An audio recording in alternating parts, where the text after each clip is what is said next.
ஆண்டவரும் இரட்சகருமாயிருக்கிற இயேசு கிறிஸ்துவின் இனிதான நாமத்தினாலே உங்கள் யாவருக்கும் அன்பின் வாழ்த்துக்களை கொண்டு வருகிறேன். விசேஷமாக 46வது ஆண்டு விழாவை கொண்டாடி கொண்டிருக்கிற அருமையான அமோக்கியோ தமிழ் மெத்ரிஸ்ட் திருச்சபையினருக்கு மாநாட்டின் சார்பாகவும், இம்மானுவேல் தமிழ் வருடாந்திர மாநாட்டின் சார்பாகவும், செம்பவான் தமிழ் மெத்ரிஸ்ட் திருச்சபையினுடைய சார்பாகவும், நம்முடைய இடிஎஸ்சி எக்ஸிக்யூட்டிவ் கமிட்டி சார்பாகவும் உங்களுக்கு நல்வாழ்த்துக்களை கொண்டு வருகிறேன். தேவனாகிய கர்த்தர் 46 வருடங்கள் அருமையான அமோக்கியோ தமிழ் மெத்ரிஸ்ட் திருச்சபையை எல்லா ஏற்றத்தாழ்வுகளிலும் வழிநடத்தி ஒரு ஆலமரமாய் இந்த நாளில் இந்த வட்டாரத்தில் அமோக்கியோ இந்த பட்டணத்தில் கர்த்தர் வைத்திருக்கிறார். அதற்காக நான் ஆண்டவருக்கு நன்றி செலுத்துகிறேன். யோசுவா 3வது அதிகாரம் 5வது வசனத்தின்படி, உங்களை பரிசுத்தம் பண்ணி கொள்ளுங்கள், நாளைக்கு கர்த்தர் உங்கள் நடுவிலே அற்புதங்களை செய்வார். Consecrate yourselves for tomorrow the Lord will do amazing things among you என்ற இறை வார்த்தையின்படியே தேவனாகிய கர்த்தர் உங்களுடைய திருச்சபையில், உங்களுடைய வாழ்க்கையில் ஒரு வித்தியாசமான ஒரு ஆசீர்வாதம் உள்ள ஒரு அனுபவங்களை, அமேசிங் திங்ஸை தொடர்ந்து செய்வாராக. அதற்காக நான் ஆண்டவரிடத்தில் உங்களுக்காக நான் பிரார்த்திக்கிறேன். இந்த விசேஷித்த நாளில் கர்த்தருடைய வார்த்தையை சொல்லும்படியாக எனக்கு அழைப்பு கொடுத்த அருமையான அமோக்கியோ தமிழ் மெத்ரிஸ்ட் திருச்சபையுடைய pastor in-charge reverend Vijay Joseph, reverend R Prabhu and all the leaders of the அமோக்கியோ தமிழ் மெத்ரிஸ்ட் திருச்சபைக்கு என்னுடைய மனமார்ந்த நன்றிகளை நான் தெரிவித்துக் கொள்கிறேன். To God be the glory, honour and praise. Let us pray.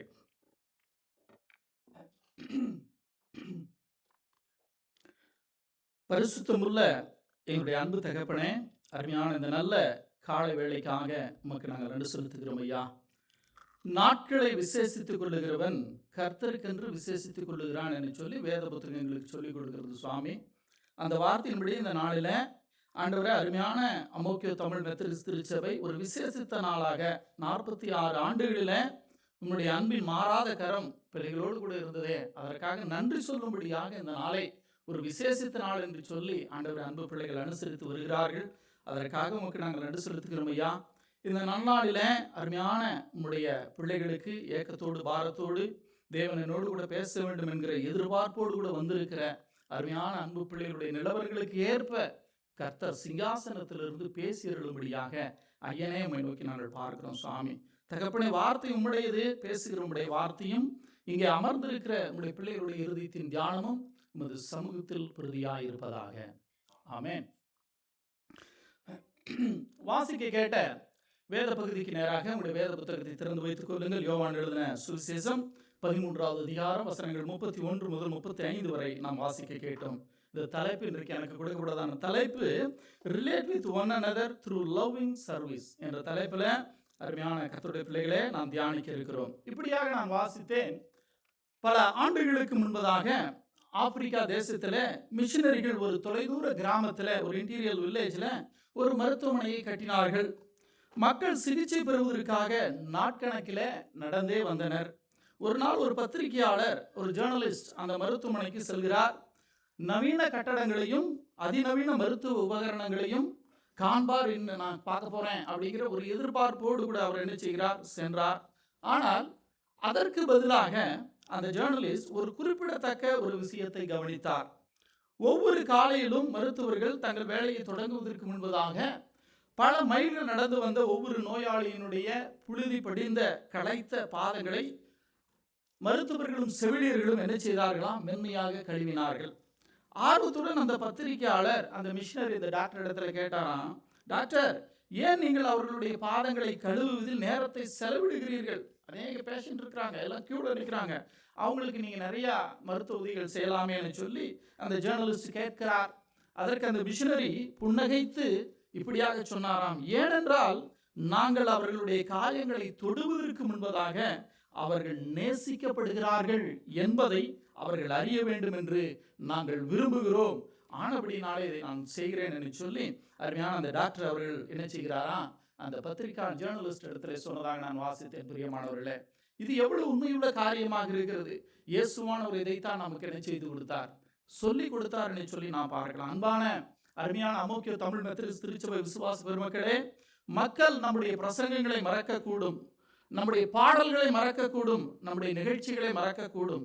ஆனால் அவர்களை எப்படி நாம் உணர வைத்தோம் என்பதை அவர்கள் ஒருபோதும் மறக்க மாட்டார்கள். நாம் அவர்களை எப்படி நேசித்தோம் என்பதை ஒருபோதும் அவர்கள் மறக்க மாட்டார்கள். நாம் அவர்களுக்கு எப்படி ஊழியம் செய்தோம் என்பதை அவர்கள் ஒருபோதும் மறக்க மாட்டார்கள் என சொல்லி நாம் அறியும்படியாக அழைக்கப்பட்டிருக்கிறோம். பிரியமானவர்களே, ஆண்டவராகிய இயேசுவானவர் இதைத்தான் செய்தார் என சொல்லி நாம் பார்க்கலாம். சிலுவையில் அறையப்படுவதற்கு முந்தைய இரவில் தாம் விரைவில் உலகத்தினுடைய பாவங்களை சுமக்க நேரிடும் என சொல்லி அறிந்திருந்த கடவுள் யாரும் எதிர்பாராத ஒன்றை செய்தார் என சொல்லி நாம் பார்க்கலாம். அது யோவான் 13வது அதிகாரத்தில் அந்த ஆரம்பத்தில் மிக அழகாக எழுதப்பட்டிருக்கிறதை நாம் பார்க்கலாம். பிரியமானவர்கள், அவர் என்ன செய்தார்? He did not pick up a sword. He picked up a towel. He did not ask his disciples to serve him. He served them. The towel became more powerful than a throne. That simple act became one of the greatest lesson on Christian relationship and servant leadership என சொல்லி நாம் அறியும்படியாக அழைக்கப்பட்டிருக்கிறோம். பிரியமானவர்களே, யோவான் 13வது அதிகாரத்தில் இயேசுவானவர் பூமிக்குரிய ஊழியத்திலே ஒரு குறிப்பிடத்தக்க ஒரு டேர்னிங் பாயிண்ட் என்று சொல்லி சொல்லுவார்களே, அது இயேசுவானவருக்கு வருகிறது என்று சொல்லி நாம் அறிந்திருக்கிறோம். தன்னை காட்டி கொடுத்த யூதாஸ் உட்பட தம்முடைய சீடர்களுடைய பாதங்களை கழுவிய பிறகு சிலுவைக்கு செல்வதற்கு முன்பதாக இயேசு தம்முடைய இறுதி போதனையை அவர் என்ன செய்கிறார்? தொடங்குகிறார் என சொல்லி இந்த யோவான் 13வது அதிகாரம் நமக்கு கற்றுக் கொடுக்கிறது. தம்முடைய பாடுகள் சமீபமாய் இருக்கின்றன என்பதை அவர் அறிந்திருந்தாலும் அவருடைய அக்கறை தம்மை பற்றியது அல்ல, தம்முடைய சீடர்களை பற்றியே இருந்தது.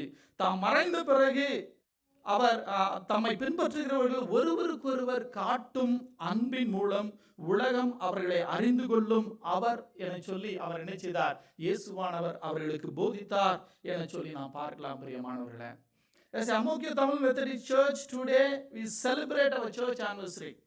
Let us ask ourselves this important question: is our church known only for its years of existence, or is it known for its Christ-like love? சிந்திக்கும்படியாக நான் உங்களை அழைக்கிறேன். With that question in our heart, let us meditate on God's word. Number 1, my first point, the glory of loving service. வசனம் 31 வாசிக்க நமக்கு நேரில், என்னுடைய script பெருசு, அதனால் நான் என்ன செய்கிறேன், நானே சொல்லி கொண்டு போகிறேன். நோட்ஸ் எடுத்துக்கிடுங்க, வீட்டில் போய் இதை தியானிக்கும்படியாக அன்போடு கூட அழைக்கிறேன். யோவான் 13வது அதிகாரம் 31வது வசனம். இயேசுவானவர் என்ன செய்கிறார் இந்த இடத்துல? இப்பொழுது மனுஷகுமாரன் மகிமைப்படுகிறார், தேவனும் அவரில் மகிமைப்படுகிறார் என சொல்லி எழுதப்பட்டிருக்கிறதை பார்க்கலாம். பிரியமானவர்களே, பெரும்பாலான மக்கள் வெற்றியினாலே மகிமை வருகிறது என்று நினைக்கிறார்கள். தியாகத்தின் மூலமே மகிமை வருகிறது என்று இயேசுவானவர் நமக்கு என்ன செய்கிறார்? இங்கே அழகாய் கற்றுக் கொடுக்கிறார். பிரியமானவர்களே, வேதாகமம் கூறுகிறது, யூதாஸ் வெளியேறின பொழுது என்ன செய்யறான்? யூதாஸ் காட்டி கொடுக்கும்படியாக அந்த பந்தியிலிருந்து வெளியேறுகிறான். ஒரு சீடன் இப்பொழுதுதான் விலகி செல்கிறான். அந்த கான்டெக்ஸ்டை உங்களுடைய மனதில் உங்களுடைய கற்பனை செய்து கொள்ளும்படியாக அழைக்கிறேன். Betrayal is beginning. The cross is approaching. Yet Jesus says, now the Son of Man is glorified.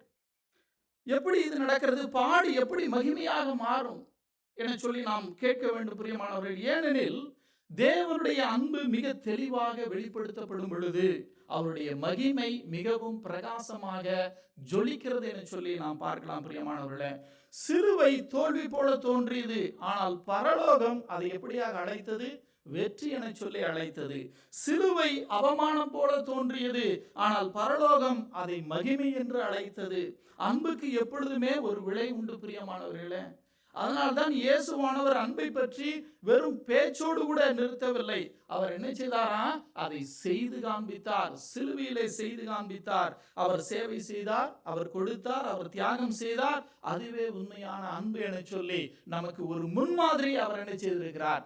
வைத்திருக்கிறார் என சொல்லி பார்க்கலாம். பிரியமானவர்களே, இயேசுவானவர் மனமு வந்து தம்மை தாமே ஒப்பு கொடுத்ததால் அவர் உலகின் ஒளியானார் என சொல்லி வேதம் நமக்கு கற்றுக் கொடுக்கிறது.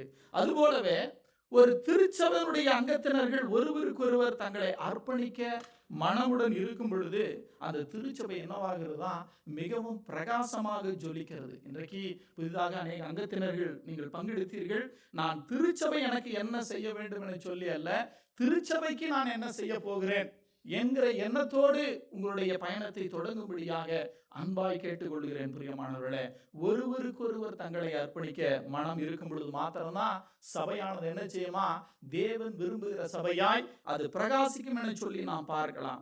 அங்கீகாரத்தை தேடாமல், கைத்தட்டலை தேடாமல், ஆனால் தேவனுடைய மகிமையை தேடுகிற ஒரு சபையாக, ஒரு ஜனமாக நீங்களும் நானும் இருக்கும்படியாக அழைக்கப்பட்டிருக்கிறோம். பிரியமானவர்களே, ரோமர் 12வது அதிகாரம் 10வது வசனம் இப்படியாக சொல்லுகிறது, சகோதர சிநேகிதத்துல ஒருவர் என்ன பாருங்க, பட்சமாயிருங்கள், கனம் பண்ணுகிறதுல ஒருவருக்கு ஒருவர் முந்தி கொள்ளுங்கள். இப்ப நம்ம சபைக்கு வரோம், சபை கனம் பண்ணுகிறதுல எப்படி முந்தி கொள்றோம்? Praise Lord brother, praise Lord சிஸ்டர்னு சொல்றோமா, இல்ல அவளை பார்த்தா இவாளை பார்த்தா இப்படி கழுத்தை நம்ம திருப்பிக்கிறோமா? இல்லைங்களா?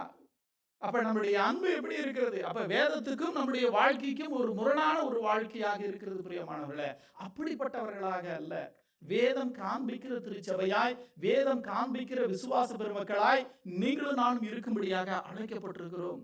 மத்தேயு 20:28 சொல்லுகிறது, மனுஷகுமாரனும் ஊழியம் கொள்ளும்படி வராமல், சாமி எதுக்காக வந்தாரா?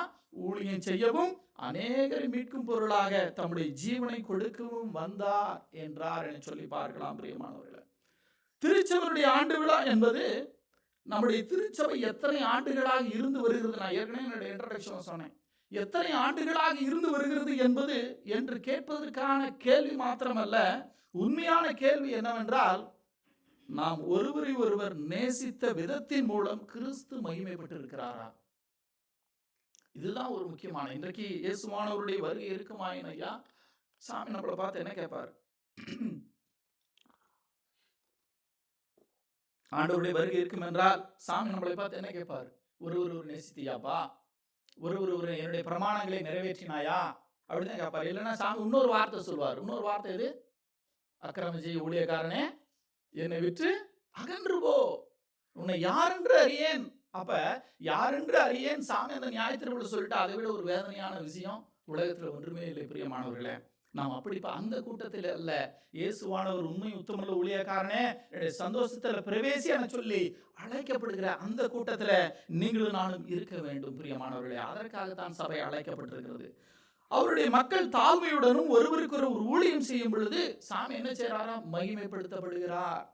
தாழ்மையோடு கூட இருக்கும் பொழுது மகிமைப்படுத்தப்படுகிறார். அன்பானவர்களே, நீங்கள் ஒருவேளை நோயாளிகளை சந்திக்கும் பொழுதெல்லாம் கிறிஸ்து மகிமைப்படுகிறார். நீங்கள் ஒருவரை மன்னிக்கும் போதெல்லாம் கிறிஸ்து மகிமைப்படுகிறார். நீங்கள் மனமுடைந்த ஒரு விசுவாசியை உற்சாகப்படுத்தும் போதெல்லாம் கிறிஸ்து மகிமைப்படுகிறார். நீங்கள் அங்கீகாரத்தை எதிர்பார்க்காமல் அமைதியாக ஊழியம் செய்யும் பொழுதெல்லாம் கிறிஸ்து மகிமைப்படுகிறார்.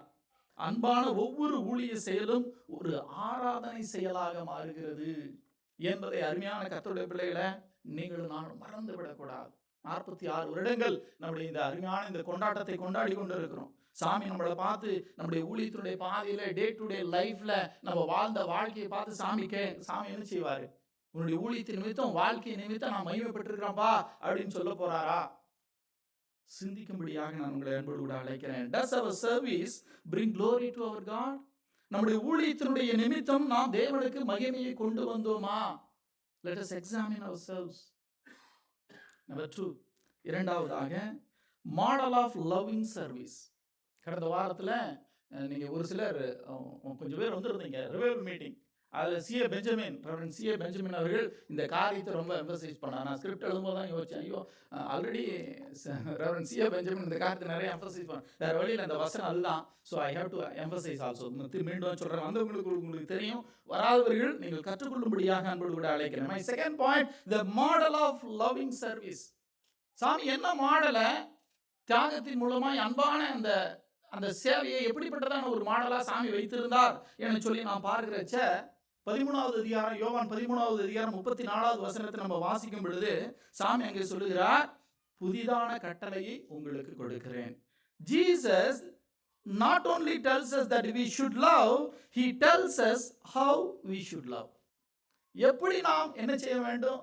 அன்பானவர்களாய் நேசிக்க வேண்டும் என்கிறதை சாமி என்ன செய்தாரு? கற்றுக் கொடுத்தார் என்று சொல்லி பார்க்கலாம். பிரியமானவர்களே, அவருடைய வார்த்தையை கவனமாக கவனியுங்கள். அதை அண்டர்லைன் பண்ணிக்கிடுங்க. நான் உங்களை நேசித்தது போல என சொல்லி நாம் பார்க்கலாம். Those 5 words change everything. இந்த 5 வார்த்தைகள் சகலத்தையும் மாற்றி விட்டது என்று சொல்லி நாம் பார்க்கலாம். Jesus does not say love others as they love you. எப்படி உன்னை நேசிக்கிறாங்களோ அப்படி நேசிப்பா அப்படின்னு சொல்லி சாமி சொல்லல. He does not say love those who deserve it. தகுதியானவர்களை மாத்திரம் நேசிக்கப்பான்னு சாமி சொல்லல. He does not say love those who agree with you. உன்னை ஏற்றுக்கொண்டவர்களை மாத்திரம் நீ நேசின்னு சொல்லல. He says love one another as I have loved you. That is the highest standard ever given. இது ஒரு புதிய தரத்தை இயேசுவானவர் என்ன செய்தார்? தம்முடைய விசுவாச பெருமக்களுக்கு கற்றுக் கொடுத்தார் என்று சொல்லி பார்க்கலாம். பிரியமானவர்களே, என்னுடைய அன்பின் அளவுகோல் உங்கள் குணநலன் அல்ல.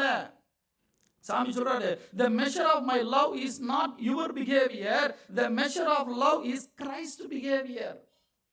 கிறிஸ்துவனுடைய குணநலன் என்ன செய்ய வேண்டுமா? பிரதிபலிக்க வேண்டும். அதற்காகத்தான் அழைக்கப்பட்டிருக்கிறோம். பிரியமானவர்களே, இயேசுவானவர் அதை என்ன செய்கிறார்? அதை தான் சாமி என்ன சொல்றாரு? ஒரு புதிய கட்டளை, நியூ கமாண்ட்மெண்ட் அப்படின்னு சொல்லி சாமி நமக்கு கற்றுக் கொடுத்தார்.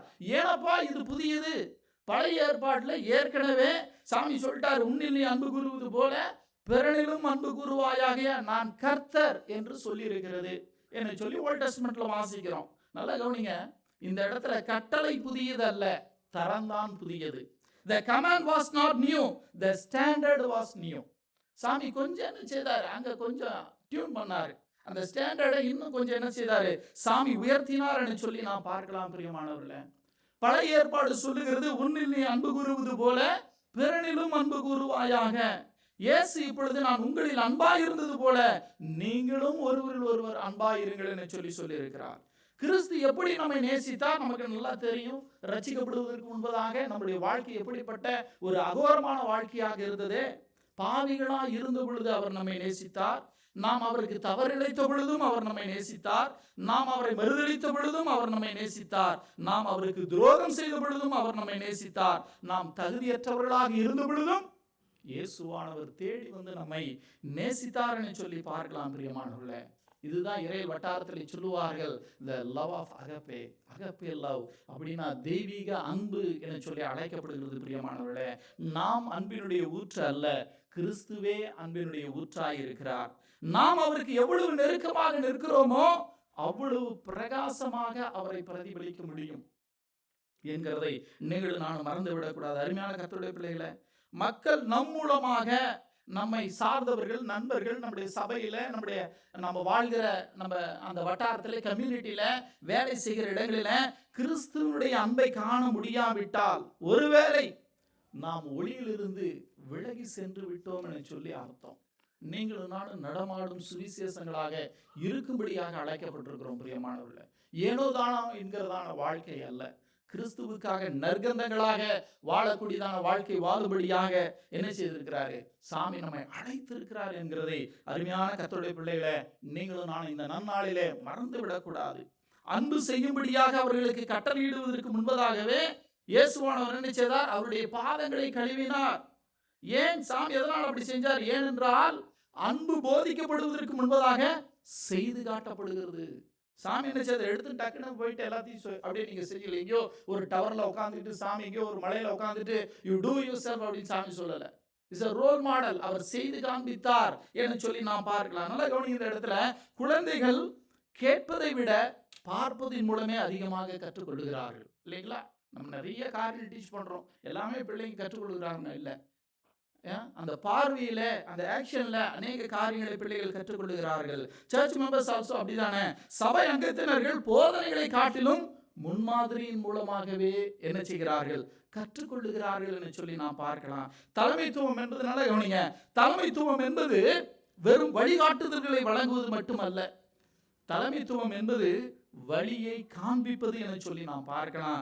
Leadership is not merely giving directions, leadership is demonstrating the way. இயேசுவானவர் அந்த லீடர்ஷிப்ல என்ன செய்தாரு? டெமான்ஸ்ட்ரேட் பண்ணாரு, வாழ்ந்து காண்பித்தார், தன்னுடைய வாழ்க்கையை அர்ப்பணித்தார் என சொல்லி பார்க்கலாம். பிரியமானவர்களே, இயேசு தாம் ஏற்கனவே செய்யாத ஒன்றை செய்யும்படியாக தம்முடைய விசுவாச பெருமக்களுக்கு அவர் சொல்லவே இல்லை. சாமி என்ன செய்தாரு? அவர் மன்னித்தார், சேவை செய்தார், தியாகம் செய்தார். பின்னர் என்ன சொன்னாரு? இப்பொழுது நீங்களும் அதையே செய்யுங்கள், இது மாதிரியின்படியே செய்யுங்கள் என்கிற ஒரு model, the model of loving service சாமி என்ன செய்தாருங்க? கற்றுக் கொடுத்தார் என போய் பார்க்கலாம் பிரியமானவர்களே. There is an old saying, people don't care how much you know until they know how much you care. பழைய பழமொழி ஒன்று உண்டு, நீங்கள் எவ்வளவு அக்கறை காட்டுகிறீர்கள் என்பதை மக்கள் அறியும் வரை நீங்கள் எவ்வளவு அறிந்திருக்கிறீர்கள் என்பதை அவர்கள் ஒருபோதும் என்ன செய்ய மாட்டாங்களா, கவலைப்பட மாட்டார்கள் என சொல்லி பார்க்கலாம் பிரியமானவர்களே. இயேசுவானவரும் இதையே தான் செய்தார் என்று சொல்லி நாம் பார்க்கலாம்.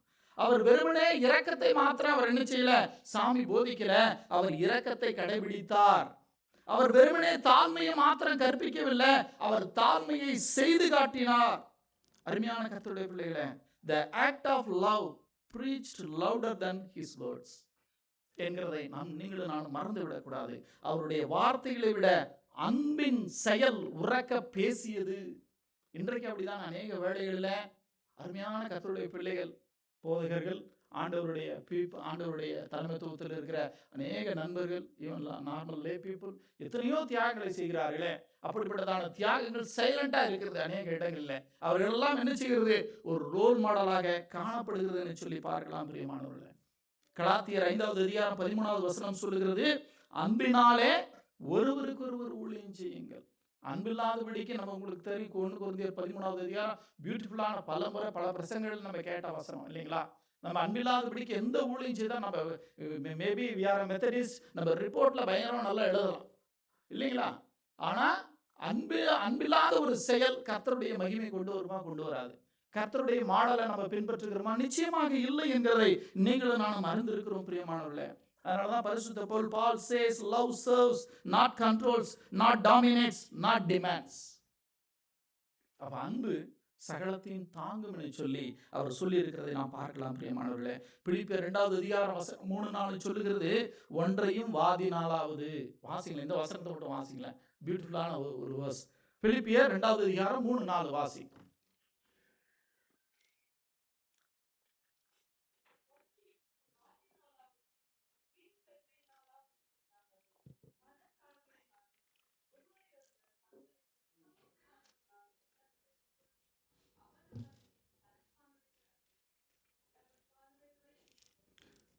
நன்றி, கர்த்தருடைய பரிசுத்த நாமம் மகிமைப்படுவதாக. பாருங்க, பரிசுத்த பவுலடியார் பிலிப்பிய நிருபத்துக்கு மிக அழகாக சொல்லி இருக்கிறதை நாம் பார்க்கலாம். வீண் பெருமையினால செய்யாதீங்கப்பா எந்த காரியத்தையும். அது சின்ன காரியமா இருந்தாலும் சரி, டாக்ஸ் கொடுக்கறதா இருந்தாலும் சரி, தட்டு கழுவுறதா இருந்தாலும் சரி, சோச்சை கூட்டுறதா இருந்தாலும் சரி, என்ன செய்யக்கூடாது, வீண் பெருமையினால செய்யாமல் மனத்தாழ்மையினாலே ஒரு தங்களிலும் மேன்மையானவர்களாக கருத வேணும். ஓ அவா அப்படிதான் அப்படின்னு சொல்லிட்டு நம்ம என்ன செய்ய யோசிக்க கூடாது. பூமாய் அடிக்கடி அநேக நேரத்தில் ஆண்டவருடைய பிள்ளைகளுக்கு உலகத்தாம் போல அந்த அந்த அந்த அந்த காரியம் என்ன செய்யுதுங்க மைண்டில் வருது. பூமாய் நான் யார் தெரியுமா அப்படின்னு சொல்கிறோம். உலகத்தில் நாம் யார் தெரியுமா என சொல்லி நாம் குரலை உயர்த்தினோம் என்றால் பரலோகம் அருமையான கர்த்தருடைய பிள்ளைகளை உங்களையும் என்னையும் மறந்து விடும். அதனாலதான் சாமி சொல்றாரு, அக்கிரமச்சேக்காரன் யார் என்று அறியேன் சாமி சொல்லிடுவாரு. அதனாலதான் வேதம் அழகா தெளிவாக சொல்லுகிறது, மற்றவர்களை மேன்மையாக எண்ணுங்கள், தனக்கானவைகள் அல்ல பிறருக்கானவைகளையே நோக்குவானாக சொல்லி வேதம் அழகாய் கற்றுக் கொடுக்கிறது பிரியமானவர்களே.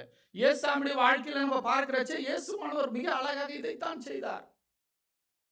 1 பேதுரு 4வது அதிகாரம் 10வது வசனம் சொல்லுகிறது, அவனவன் பெற்ற வரத்தின்படியே நீங்கள் தேவனுடைய பற்பல கிருபையுள்ள ஈவுகளை பகிர்ந்து கொடுக்கும் நல்ல உக்கிரனாக்காரர் போல ஒருவருக்கொருவர் உதவி செய்யுங்கள், ஒருவருக்கொருவர் உதவி செய்யுங்கள் என சொல்லி நாம் பார்க்கலாம் பிரியமானவர்களே. அப்ப கர்த்தருடைய வார்த்தை என்ன செய்யுது, தெளிவாய் நமக்கு சொல்லுகிறது, அவன் பெற்ற வரத்தின்படியே. வேதம் தெளிவாய் சொல்லுகிறது, எல்லாத்துக்கும் எல்லா 1 கொரிந்தியர் 12வது அதிகாரத்தில் வாசிக்கிறோம், எல்லாருக்கும் எல்லா வரங்களும் அல்லவே. அப்ப கடவுள் எதனால வரங்களை திருச்சபையில வைத்தார், அந்த வரங்கள் ஒவ்வொருவனுக்கும் இருக்கிறது கூடியதான வரங்களை திருச்சபையில இசைந்து செயல்பட வேண்டும்.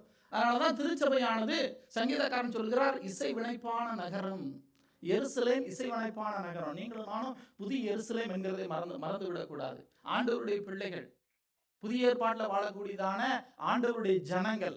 அப்ப நீங்களும் நானும் இசைவினைப்பான நகரமாய் அவருடைய மாளிகையாய் கட்டப்பட்டிருக்கிறோம். அப்ப கட்டப்பட்டிருக்கிறதான இந்த மாளிகையில அவனவனுக்கு கொடுத்த வரத்தை திருச்சபையிலே பொதுவாக மற்றவர்களுடைய நலனுக்காக, திருச்சபையுடைய வளர்ச்சிக்காக நாம் என்ன செய்ய வேண்டும், பயன்படுத்தும்படியாக அழைக்கப்பட்டிருக்கிறோம் பிரியமானவர்களே.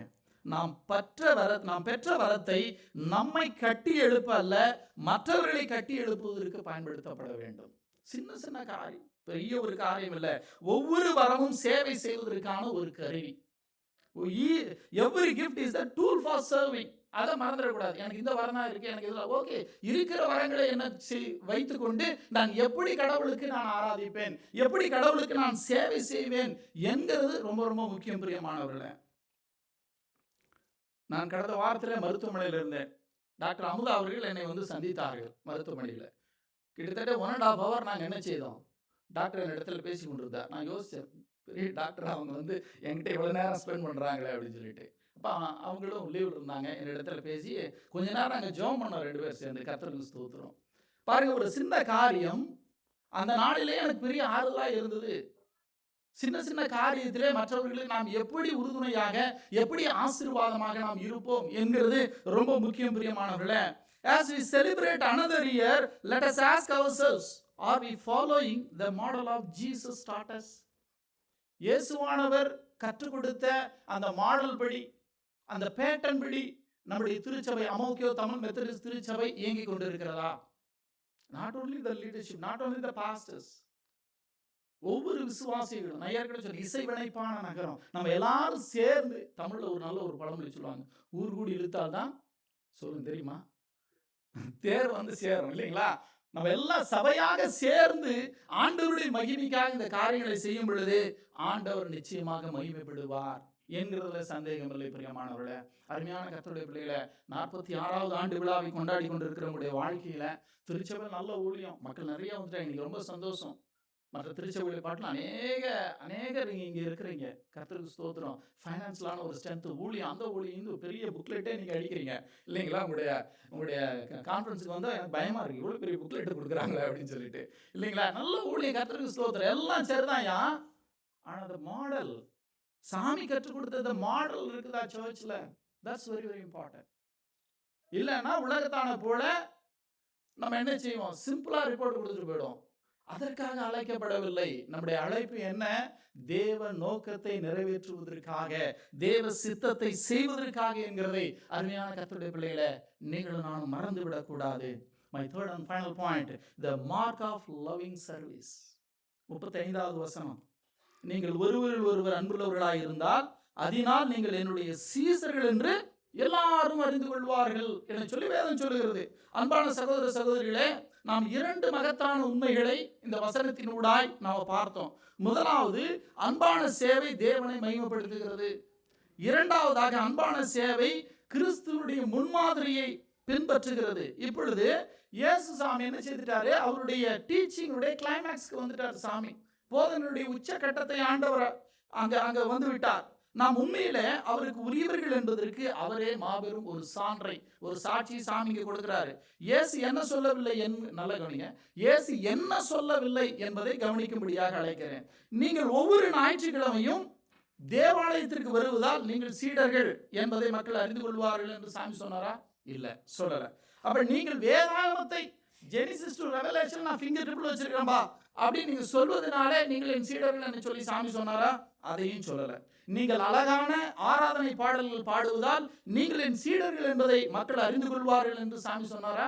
அதையும் சொல்லல. இயேசுவானவர் எளிமையாக சொன்னார், நீங்கள் ஒருவரை ஒருவர் நேசித்தால் நீங்கள் என் சீடர்கள் என்பதை அனைவரும் அறிந்து கொள்வார்கள். ஒருவரை ஒருவர் நேசிக்கிற ஒரு காரியம். அருமையான கர்த்தருடைய பிள்ளைகள், அந்த காலத்தில் எப்படி, இந்த காலத்தில் எப்படி, பழைய காலம் இந்த பாஸ்ட் இஸ் பாஸ்ட். நான் ஆல்வேஸ் சொல்லுவேன், லேர்ன் த லெசன். ஓகே, ஒரு இடத்துல எங்கேயோ தவறிவிட்டோம், மன்னிப்பு கேட்டு ஒருவரை ஒருவர் நேசிப்பதற்கு நாம் கற்றுக்கொள்ள வேண்டும். இந்த பூலோகத்திலே ஒருவர் நேசிக்க முடியலன்னா நீங்களும் நானும் மத்திய ஆகாயத்தில் எப்படி இயேசுவானவரோடு கூட நீங்களும் நானும் ஜனங்களை சந்திக்க போகிறோம் என்கிற அந்த சிந்தை எப்பொழுதும் நமக்கு இருக்க வேண்டும் பிரியமானவர்களே. Dear beloved ones, the greatest evidence of Christianity is not found in our lips, it's found in our lives. Not in our confession alone, but in our compassion. Not in our theology alone, but in our testimony. That's very very important. சாட்சியுள்ள ஜீவன் ரொம்ப முக்கியமே. சாமி அதனால சாட்சியா இருங்கள்னு சொல்லி சொன்னாரே. அப்ப சாட்சி இல்லாத வாழ்க்கை என்ன வாழ்க்கைங்க? நாம் உணர்ந்தாலும், நல்லா கவனிங்க, நாம் உணர்ந்தாலும் உணராவிட்டாலும் யாரோ ஒருவர் எப்பொழுதும் நம்மை கவனித்துக் கொண்டே இருக்கிறார்கள். நம்முடைய அண்டை வீட்டார் கவனித்துக் கொண்டு இருக்கிறார்கள். நம்முடைய குடும்பத்தார் கவனித்துக் கொண்டிருக்கிறார்கள், நம்முடைய சக ஊழியர்கள் கவனித்துக் கொண்டிருக்கிறார்கள், நம்முடைய பிள்ளைகள் கவனித்துக் கொண்டிருக்கிறார்கள். அவர்கள் ஒருபோதும் பைபிளை திறக்காமல் இருக்கலாம், ஆனால் ஒவ்வொரு நாளும் அவர்கள் நம்மை வாசிக்கிறார்கள். அருமையான கர்த்தருடைய பிள்ளைகளை இதை மறந்து விடக்கூடாது. நான் வயத் ஃபார்மாசிட்டிக்கில் நான் வேலை செய்யும் வச்ச என்ன செய்வேன், இந்த பிரேக் டைமில் எங்களுக்கு 12 மணி நேரம் டியூட்டி. பிரேக் டைமில் நம்ம என்ன செய்வேன், நான் எப்பொழுதுமே வேதத்தை வாசிப்பேன், இல்லைனா ஒரு புக்கு ரீடிங் நிறையா பண்ணுவேன், நிறையா ஊழியத்திற்கு வருவதற்கு முன்பதாக. இந்த பிரேக் டைமில் அதை செய்து கொண்டு இருந்தேன். அப்போ என்ன செய்துட்டாங்க, கம்பெனியில் பிரேக் டைமில் அந்த வேலை செய்கிறதான அந்த தொழிலாளர்களுக்காக இந்த ஃபுட்பால், இந்த சாக்கர், ஹேண்ட் சாக்கரை அந்த டேபிள் வச்சாங்க. அது வச்ச உடனே அது ரொம்ப இன்ட்ரெஸ்ட் ஆகிட்டு. அப்போ என்ன செய்துட்டேன், உடனே நண்பர்களே இன்னும் சும்மா படிச்சுட்டு இருக்கிறவா அப்படின்னு சொல்லி பிரேக் டைமில் இருந்து 1 hour லஞ்ச் பிரேக்கு, அதில் 30 minutes சாப்பிட்டுட்டு 30 minutes என்ன பண்ணுவோம், பயங்கரமாக சத்தமாக என்ன செய்வோம், அந்த அந்த ஃபுட்பாலை நாங்கள் விளையாடுவோம் பயங்கரமாக சார். இதை ஒரு மலாய் நண்பர் கவனித்து கொண்டே இருக்கிறார். அப்போ அந்த நான் வேலை பார்க்குறச்ச அநேக என்னுடைய நண்பர்கள், மலாய் நண்பர்கள்லாம் என்னை ஃபாதர் தான் கூப்பிடுவாங்க. ஏன்னா ரொம்ப பைபிள் படிப்பேன், ரொம்ப ஜெபம், அதெல்லாம் அவங்க பார்ப்பாங்க. உடனே ஒரு மலாய் நண்பர் இடத்துல சொன்னார், காலில் நான் வேகமாக சத்தம் போட்டு விளையாண்டுட்டு இருக்கிறேன், வேகமாக அவர் காலில் மெல்லிய சத்தத்தில் சொன்னார், ஃபாதர் பிகேம் ஏ சாக்கர் பிளேயர் ஆகிட்டாரு அப்படின்னார். எனக்கு அப்படியே பலான அரைஞ்சவர், எஸ் சம்மன் வாட்சிங் அஸ். ஒவ்வொரு நாளும் நம்மை பார்த்து கொண்டே இருக்கிறார்கள் பிரியமானவர்களே. நம்ம எப்படி வாழறோம் சமுதாயத்தில், நம்முடைய சக ஊழியர்களிடத்தில், நம்முடைய திருச்சபையில் எப்படிப்பட்டவர்களாக இருக்கிறோம். அதனாலதான் சொன்னேன், ஒருபோதும் அவங்களை பைபிளை திறக்காமல் இருக்கலாம், ஆனால் ஒவ்வொரு நாளும் அவர்கள் நம்மை வாசிக்கிறார்கள். Someone wisely said, your life may be the only Bible some people will ever read. ஞானமாக ஒருவர் சொன்னார், சிலர் தங்கள் வாழ்வில் வாசிக்க போகும் ஒரே ஒரு பைபிள் உங்களுடைய வாழ்க்கையாக இருக்கலாம். What are they reading? என்ன நம்முடைய வாழ்க்கையில ரீட் பண்றாங்க? Are they reading forgiveness or bitterness? Are they reading humility or pride? Are they reading unity or division? கிறிஸ்துவத்தினுடைய ஆரம்ப ஆண்டுகளில் ரோமானிய பேரரசு கிறிஸ்துவர்களை வெறுத்தது. அவர்களை என்ன செய்தார்கள், சிலுவையில அடைத்தார்கள், பரிகரிசித்தார்கள், அவர்களை துன்புறுத்தினார்கள். உங்களுக்கெல்லாம் தெரியும், சிங்கக்கபிலே போட்டார்கள். அவிசுவாசிகளை ஒரு விஷயம் வியப்பிலே ஆழ்த்தியது. என்ன அப்படின்னு சொல்லி பார்க்கிறச்ச, கிறிஸ்துவர்கள் ஒரு நேசிக்கிறார்கள். எப்படிப்பா, அவர்கள் கிறிஸ்துவர்கள் என்ன செய்றாங்க, இவ்வளவு துன்புறுத்துறோம், அவங்க என்ன செய்யறாங்க, நல்ல பாண்டிங்கா இருக்கிறாங்க. அவர்கள் என்ன செய்கிறார்கள், விதவைகளை கவனித்துக் கொள்கிறார்கள், கைவிடப்பட்டதான குழந்தைகளை காப்பாற்றுகிறார்கள், பசித்தவர்களுக்கு உணவளிக்கிறார்கள், கைதிகளை போய் சந்திக்கிறார்கள். மற்றவர்கள் தப்பி ஓடிய கொள்ளை நோய்களின் போதும் கூட அவர்கள் மக்களை கவனித்துக் கொள்கிறார்கள். புறமத உலகத்தால் அந்த காரியத்தை விளக்கவே முடியல. ஏன்னா இவ்வளவு துன்புறுத்துறோம், இவ்வளவு டார்ச்சர் பண்றோம், இவனுக்கு வேற மாதிரியா இருக்கிறாங்களே. உங்களுக்கு பாட்டு தெரியுமா, வேற மாதிரி ப்ரோ? நீங்களாம் கேள்விப்படுறது இல்லையா? நீங்க மெத்தடிஸ்ட் சபையா? அருமையான ஒரு பாடல், வேற மாதிரி ப்ரோ. குறை சொல்ல மாட்டோம், குத்தம் சொல்ல மாட்டோம், மற்றவங்க தலையில குட்ட மாட்டோம் ப்ரோ, இல்லைங்களா?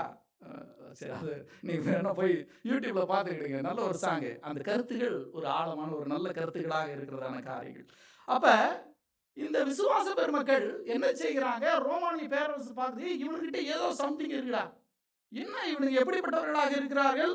அப்ப இறுதியில் அவங்க என்ன இவ்வளவு கஷ்டம் டார்ச்சர் பண்ணாலும் அந்த கூட்டத்தை நேசிக்கிறார்களே, மற்றவர்கள் நேசிக்கிறார்களே, எப்படி அப்படின்னு சொல்லி யோசிக்கிறச்ச அவங்க கடைசியாக இறுதியாக சொல்கிறார்களாம், இவர்கள் ஒருவர் எவ்வளவு நேசிக்கிறார்கள் என்று பாருங்கள் என சொல்லி இந்த சர்ச் ஹிஸ்டரி நமக்கு கற்றுக் கொடுக்கிறது. பிரியமானவர்களே, நல்ல கவனிங்க. அந்த கூற்று கிறிஸ்துவத்திற்கான மாபெரும் விளம்பரமாக மாறியது. Many churches ask, how can we reach the community? இன்னைக்கு எல்லா சபைகளிலும் இது ஒரு முக்கியமான ஒரு கேள்வி. எப்படிப்பா கம்யூனிட்டியை ரீச் பண்றது? அதற்கு இயேசுவானவர் பதிலளிக்கிறார், அவர்களை நேசியுங்கள், அவர்களுக்கு பணிவிடை செய்யுங்கள், அவர்களை கவனித்துக் கொள்ளுங்கள். பிரசங்கத்திற்கு வெகு காலத்திற்கு முன்பே நற்செய்தியினுடைய அறிவிப்பு தொடங்குகிறது. அது தயவுடன் தொடங்குகிறது, ஒரு கை குலுக்கிலே தொடங்குகிறது, ஒரு புன்னகையிலே தொடங்குகிறது, ஒரு சந்திப்பிலே தொடங்குகிறது, ஒரு உணவு, ஒரு ஜபம், ஒரு உதவிக்கரம். நல்லா கவனிங்க. நற்செய்தி வாழ்ந்து காட்டப்படுவதை மக்கள் காணும் பொழுது அந்த நற்செய்தி, the gospel, நம்ப தகுந்ததாக மாறுகிறது. பிரியமானவர்களே, அன்பான திருச்சபைய, இதுவரை பிரசங்கிக்கப்பட்ட பிரசங்கங்களிலேயே சிலுவையே மிகச்சிறந்த பிரசங்கமாகும். ஏனென்றால் தேவனாகிய கர்த்தர் தம்முடைய அன்பினுடைய ஆழ அகல உயரத்தை சிலுவையிலே காண்பித்தார். அவர் அதை வெறுமனே அறிவிக்கவில்லை, அது சிலுவையிலே அவர் நிரூபித்தார். அதே போல திருச்சபை அன்பை பற்றி வெறுமனே பேசிக்கொண்டு இருக்கக்கூடாது. இந்த லவ் பத்தி எத்தனையோ பிரசங்கம் நம்ம கேட்டுறோம் இல்லைங்களா? திருச்சபை வெறுமனே பேசிக்கொண்டு இருக்கக்கூடாது, திருச்சபை அன்பை வெளிப்படுத்த வேண்டும். 1 கொரிந்தியர் 13வது அதிகாரம் 1-3வது வசனத்தின்படி உண்மையான கிறிஸ்துவ வாழ்க்கை நம்முடைய வரங்கள், பிரசங்கம், ஆராதனை அல்லது சேவையால் அளவிடப்படவில்லை. எதனால அளவிடப்படுகிறது? அன்பால அளவிடப்படுகிறது. அன்பு இல்லாமல் நாம் செய்யும் அனைத்தும் அதன் மதிப்பை இழந்து விடுகிறது என்று சொல்லி நாம் பார்க்கலாம். கொலோசியர் 3வது அதிகாரம் 14வது வசனத்துல வாசிக்கிறோம், அன்பான திருச்சபையே ஒன்றிணைத்து தேவனுடைய மக்களை ஒன்றாக வைத்திருக்கும் ஒரு பிணைப்பு. சபை தாங்க. நான் அடிக்கடி சொல்லுவேன் என்னோட பிரசங்கத்துல, சபை நம்மலாம் யாருங்க? வெவ்வேறு செங்கல் சூளையிலிருந்து எடுக்கப்பட்டோம். நான் இந்தியாவில் சேலத்திலிருந்து வந்திருக்கிறேன். ஒவ்வொருத்தரும் சிங்கப்பூரியன், மலேசியா, ஈரோட்டுக்காரரை பார்த்தேன், பிரதர் ஈரோட்டுக்காரர் அங்கே இருக்கிறாரு இல்லைங்களா? ஒவ்வொருத்தரும் ஸ்ரீலங்கா, பிரதர் ஆண்டன் ஸ்ரீலங்கா, இப்படி பலதரப்பட்டதான மண்ணை சாமி நினைச்சிருக்கிறாரா திருச்சபையில கொண்டு வந்து இசைவினைப்பான நகரமாய், மாளிகையாய் சாமி கட்டி கொண்டிருக்கிறார். பிரியமானவர்களே, அப்ப தேவனுடைய மக்களை ஒன்றாக வைத்திருக்கும் ஒரு பிணைப்பு தான் திருச்சபை. இதுதான் மார்க் ஆஃப் லவ்விங் சர்வீஸ். இந்த மார்க்க சாமி என்ன செய்திருக்கிறாரா? இந்த அடையாளத்தை திருச்சபையில வைத்திருக்கிறார். கிறிஸ்துவனுடைய அன்பு அவருடைய திருச்சபைக்குள் பிரகாசிக்கும் பொழுது வெளி உலகம் அவருடைய அழகை காண்கிறது. இன்று நாம் தேவனுடைய உண்மையுள்ள தன்மையின் மற்றொரு ஆண்டை நீங்களும் நானும் கொண்டாடி கொண்டிருக்கிறோம். ஆனால் நான் இந்த காலை வேளையில உங்களிடத்துல 3 கேள்விகளை நான் முன்வைக்கிறேன். எழுதிக்கிடுங்க, வீட்டில் போய் சிந்திங்க. பர்சனல் ப்ரேயர்ல நீங்க இதை தியானிக்கும்படியாக நான் உங்களை அன்போடு கூட நான் உங்களை அழைக்கிறேன். மக்கள் ஒருவரை ஒருவர் நேசிப்பதை சாமி காண்பாரா? நம்முடைய சபையில் இன்னைக்கு சாமி வராரு. சர்வத்தையும் படைத்த சகல வல்ல பரிசுத்தமுள்ள கடவுள் ஆண்டவராக இயேசு கிறிஸ்துவனுடைய மகிமையாய் இந்த காலை வேளையில் நம்ம மத்தியில் வெளிப்பட்டால் சாமி என்ன பாப்பார் நம்ம இடத்துல? மக்கள் ஒருவரை ஒருவர் நேசிப்பதை காண்பாரா? மக்கள் ஒருவரை ஒருவர் மன்னிப்பதை காண்பாரா? மக்கள் ஒருவருக்கு ஒருவர் சேவை செய்வதை காண்பாரா? நமது ஆண்டு விழாவின் வெற்றி, நல்லா கவனிங்க, நம்முடைய ஆண்டு விழாவின் வெற்றி இன்றைய கொண்டாட்டத்தினுடைய அளவை கொண்டு அளவிடப்படுவதில்லை. அது நாளைய அன்பின் ஆழத்தை கொண்டே அளவிடப்படுகிறது. தேவன் நம்மிடமிருந்து எதிர்பார்க்கும் ஒரு அடையாளம் இருக்கிறதா? தேவன் நம்மிடத்துல அமோக்கிய தமிழ் மெத்தடிஸ்ட் திருச்சபையில ஒரு அடையாளத்தை வைத்திருக்கிறார். இந்த அடையாளம் நம்மிடத்துல இருக்கிறதா? சிந்திக்கும்படியாக நான் உங்களை அன்போடு கூட அழைக்கிறேன். இந்த கன்க்ளூஷனாக, today we have learned 3 important truths. Number 1, the glory of loving service, why we serve. The second, the model of loving service, how Christ served. Number 3, the mark of loving service, how loving service shows we belongs to Christ. ஆரம்பகால திருச்சபை பற்றி மிகச்சிறந்த சாட்சிகளில் ஒன்று திருச்சபையினுடைய தந்தை, the church father Tertullian, அவர் தன்னுடைய சரித்திரத்தில் இப்படியாக எழுதி வைத்திருக்கிறார். ஏற்கனவே சொன்னது, ரோமானிய பேரரசு அந்த ஜனங்கள் இதைத்தான் எழுதி வைத்திருக்கிறார்கள். இந்த Tertullian father, the church father also same, அதையே அவர் எழுதி வைத்திருக்கிறார். அவிசுவாசிகள் பார்க்கிறாங்க, கிறிஸ்துவர்களை கவனித்த பொழுது இவர்கள் ஒருவரை ஒருவர் எவ்வளவு நேசிக்கிறார்கள் பாருங்கள் என்று சொன்னதை அவருடைய அந்த திருச்சபை இதுல அந்த சர்ச் ஹிஸ்டரியில எழுதப்பட்டிருக்கிறது. பிரியமானவர்களே, அருமையான கர்த்தருடைய பிள்ளைகளே, இதுவே அமோக்கிய தமிழ் மெத்தடிஸ்ட் திருச்சபையினுடைய உண்மையாக இருக்கட்டும். May our neighbors say, see how they love one another. May every visitor say, I felt the love of Christ here. May every child learn to love by seeing it in our church. May every elderly person know they are remembered and cared for. May everyone who is hurting find hope, comfort and healing among God's people. And one day, may Jesus say to us, well done, good and faithful servants. Amen. இதுக்கெல்லாம் ஆமென் சொல்ல மாட்டீங்களா? கடவுள் நம்மளை பார்த்து சொல்லணும், well done, good and faithful servants அப்படின்னு சொல்லி சாமி சொல்லணும். அப்படிப்பட்ட நம்ம வாழ்க்கை வாழும்படியாக அழைக்கப்பட்டிருக்கிறோம். பிரியமானவர்களே, இந்த திருச்சபை ஆண்டு விழாவை கொண்டாடும் வேளையில இத்தனை ஆண்டுகளாக அவர் காட்டிய உண்மையுள்ள தன்மைக்காக தேவனுக்கு நன்றி சொல்லுவோம். அதோடு புதுப்பிக்கப்பட்ட இருதயங்களுடன் கூட நாம் முன்னோக்கி பார்ப்போம். நாம் அதிகமாக அன்பு செலுத்தவும், அதிகமாக மன்னிக்கவும், அதிகமாக சேவை செய்யவும், அதிகமாக வரவேற்கவும், அதிகமாக அக்கறை காட்டவும், அதிகமாக கொடுக்கவும் தெரிவு செய்வோமாக. இந்த ஆண்டு விழா கடந்த காலத்தை நமக்கு நினைவூட்டுவதோடு மட்டுமல்லாமல் எதிர்காலத்திற்கு நம்மை ஊக்குவிக்கட்டும். இந்த திருச்சபைக்குள் வரும் ஒவ்வொருவரும் இயேசுவை பற்றி கேட்பதோடு மட்டுமல்லாமல் இயேசுவுடைய அன்பை நம்மிடத்திலே காணட்டும். ஏனென்றால் நாம் பிரசங்கிக்கும் மிகச்சிறந்த பிரசங்கம் நம் வார்த்தைகளால் மட்டுமல்ல, நாம் ஒருவரை ஒருவர் நேசித்து சேவை செய்யும் விதத்தில் தான் இருக்கிறது. பிரியமானவர்களே, அத்தகைய திருச்சபையாக அமோக்கியோ தமிழ் மெத்தடிஸ்ட் திருச்சபை இருப்பதற்கு தேவன் நமக்கு உதவி செய்வாராக. ஆமென்.